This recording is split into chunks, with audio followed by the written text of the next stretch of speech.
ಮಲೆನಾಡು ಭಾಗದಲ್ಲಿ ವರುಣನ ಆರ್ಭಟ ಜೋರಾಗಿದ್ದು ಚಿಕ್ಕಮಗಳೂರು ಮತ್ತು ದಕ್ಷಿಣ ಕನ್ನಡ ಜಿಲ್ಲೆಯನ್ನು ಸಂಪರ್ಕಿಸುವ ಪ್ರಮುಖ ಕೊಂಡಿಯಾದ ಚಾರ್ಮಾಡಿ ಘಾಟ್ ರಸ್ತೆಯಲ್ಲಿ ಸಣ್ಣ ಪ್ರಮಾಣದ ಭೂಕುಸಿತ ಸಂಭವಿಸಿದೆ.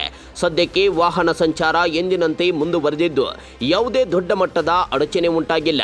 ಆದರೆ ಘಾಟ್ನ ತಪ್ಪಲು ಪ್ರದೇಶಗಳಲ್ಲಿ ಭಾರೀ ಮಳೆ ಸುರಿಯುತ್ತಿರುವ ಕಾರಣ ಭೂಕುಸಿತದ ತೀವ್ರತೆ ಹೆಚ್ಚಾಗುವ ಆತಂಕ ಎದುರಾಗಿದೆ. ಈ ಹಿನ್ನೆಲೆಯಲ್ಲಿ ಸಮಾಜ ಸೇವಕ ಆರಿಫ್ ಅವರು ಕುಸಿತ ಉಂಟಾಗಿರುವ ಪ್ರದೇಶದಲ್ಲಿ ಬೀಡು ಬಿಟ್ಟಿದ್ದು ಆ ಮಾರ್ಗವಾಗಿ ಚಲಿಸುವ ವಾಹನ ಚಾಲಕರಿಗೆ ಸುರಕ್ಷಿತವಾಗಿ ಹಾಗೂ ಅತ್ಯಂತ ಎಚ್ಚರಿಕೆಯಿಂದ ಚಲಿಸುವಂತೆ ಸೂಚನೆ ನೀಡುತ್ತಿದ್ದಾರೆ. ಈ ಬಗ್ಗೆ ನಮ್ಮ ಪಬ್ಲಿಕ್ ನೆಕ್ಸ್ಟ್ನ ಚಿಕ್ಕಮಗಳೂರು ಪ್ರತಿನಿಧಿ ಡ್ಯಾನಿ ನೀಡಿರುವ ವರದಿ ಇಲ್ಲಿದೆ ನೋಡಿ. ಕಾಫಿನಾಡು ಚಿಕ್ಕಮಗಳೂರಿನಲ್ಲಿ ನಿರಂತರವಾಗಿ ಸುರಿತಾ ಇರತಕ್ಕಂಥ ಮಳೆಯಿಂದಾಗಿ ಒಂದೊಂದೇ ಅನಾಹುತಗಳು ಸಂಭವಿಸ್ತಾ ಇದೆ. ಇದೀಗ ಚಿಕ್ಕಮಗಳೂರು ಹಾಗೂ ದಕ್ಷಿಣ ಕನ್ನಡ ಸಂಪರ್ಕಿಸ್ತಕ್ಕಂಥ ಚಾರ್ಮಾಡಿ ಘಾಟ್ನ ಒಂದು ಭಾಗದಲ್ಲಿ ಇದೀಗ ಸಣ್ಣ ಪ್ರಮಾಣದಲ್ಲಿ ಕುಸಿತ ಕೂಡ ಸಂಭವಿಸಿರ್ತಕ್ಕಂಥದ್ದು.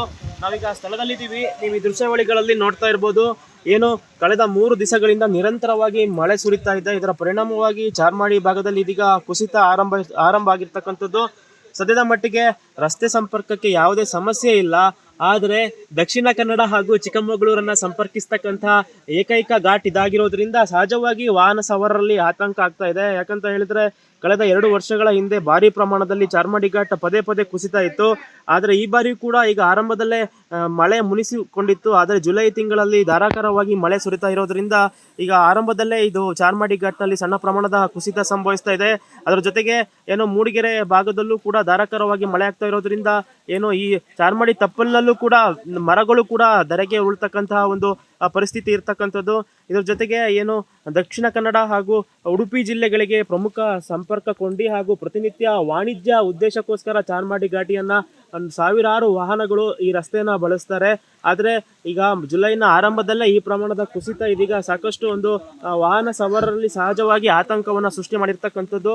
ಮುಂದೆ ಮಳೆ ಇದೇ ರೀತಿ ಮುಂದುವರೆದರೆ ಕುಸಿತ ಕೂಡ ಇನ್ನಷ್ಟು ಹೆಚ್ಚಾಗುವ ಸಾಧ್ಯತೆ ಇರೋದ್ರಿಂದ ವಾಹನ ಸವಾರರಿಗೆ ಇದೀಗ ಮತ್ತಷ್ಟು ಆತಂಕ ಇರ್ತಕ್ಕಂಥದ್ದು. ಇದರ ಜೊತೆಗೆ ಇಲ್ಲಿನ ಸ್ಥಳೀಯರ ಸಮಾಜ ಸೇವಕ ಆಗಿರ್ತಕ್ಕಂಥ ಆರಿಫ್ ಅವರು ಕೂಡ ಇಲ್ಲಿ ಈಗ ಒಂದು ಸಂಚಾರಿ ಆಂಬುಲೆನ್ಸ್ ಅನ್ನ ಇಟ್ಕೊಂಡು ಇಲ್ಲಿ ಪ್ರಯಾಣಿಕರಿಗೆ ಕೂಡ ಸಹಕರಿಸ್ತಕ್ಕಂಥ ಕೆಲಸವನ್ನ ಮಾಡ್ತಾ ಇದ್ದಾರೆ.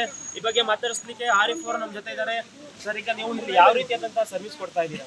ಸರ್, ಈಗ ನಾನು ದಿನದ 24 ಗಂಟೆಗೆ ಎಲ್ಲ ಚಾರ್ಮಾಡಿ ಘಾಟಿ ಆಗಿರ್ಬೋದು, ಅಕ್ಕಪಕ್ಕ ಯಾವುದೇ ಇದಾದ್ರೂ ನಾವು ಅಲ್ಲಿ ಹೋಗಿ ನೇರವಾಗಿ ಅವರಿಗೆ ಸಂಪರ್ಕವನ್ನು ಮಾಡಿ ಅವರಿಗೆ ಏನು ವ್ಯವಸ್ಥೆ ಬೇಕು ಅದನ್ನು ಮಾಡಿಕೊಡ್ತಿದ್ವಿ. ಈಗಾಗಲೇ ಈ ವರ್ಷದ ಪ್ರಥಮ ಮಳೆ ಆಗಿರೋದ್ರಿಂದ ಚಾರ್ಮಾಡಿ ಘಾಟಿಯ ಇಲ್ಲಿ ಜೇಡಿ ಮಣ್ಣು ಕುಸಿದು ರಸ್ತೆ ಬ್ಲಾಕ್ ಆಗೋ ಚಾನ್ಸಸ್ ಇದೆ. ಸಂಬಂಧಪಟ್ಟ ಅಧಿಕಾರಿಗಳು ಕೂಡಲೇ ಬಂದು ಈ JCB ಅಂತಂದು ಈ ಮಣ್ಣನ್ನು ತೆರವು ಮಾಡಿಕೊಡ್ಬೇಕಂತ ಕೇಳ್ಕೊಳ್ತೀವಿ ಸರ್. ಓಕೆ, ಇದಿಷ್ಟು ಸಮಾಜ ಸೇವಕ ಆರಿಫ್ ಅವರ ಮಾತಾಗಿರ್ತಕ್ಕಂಥದ್ದು. ಒಂದು ವೇಳೆ ಕುಸಿತ ಹೆಚ್ಚಾದ್ರೆ ದಕ್ಷಿಣ ಕನ್ನಡ ಹಾಗೂ ಚಿಕ್ಕಮಗಳೂರನ್ನ ಸಂಪರ್ಕಿಸ್ತಕ್ಕಂಥ ಚಾರ್ಮಾಡಿ ಘಾಟ್ ಬಂದಾಗುವ ಸಾಧ್ಯತೆ ಕೂಡ ದಟ್ಟವಾಗಿ ಇರ್ತಕ್ಕಂಥದ್ದು ಅಂತಾನೆ ಹೇಳ್ಬೋದಾಗಿದೆ. Danny, public next, Chikkamagaluru.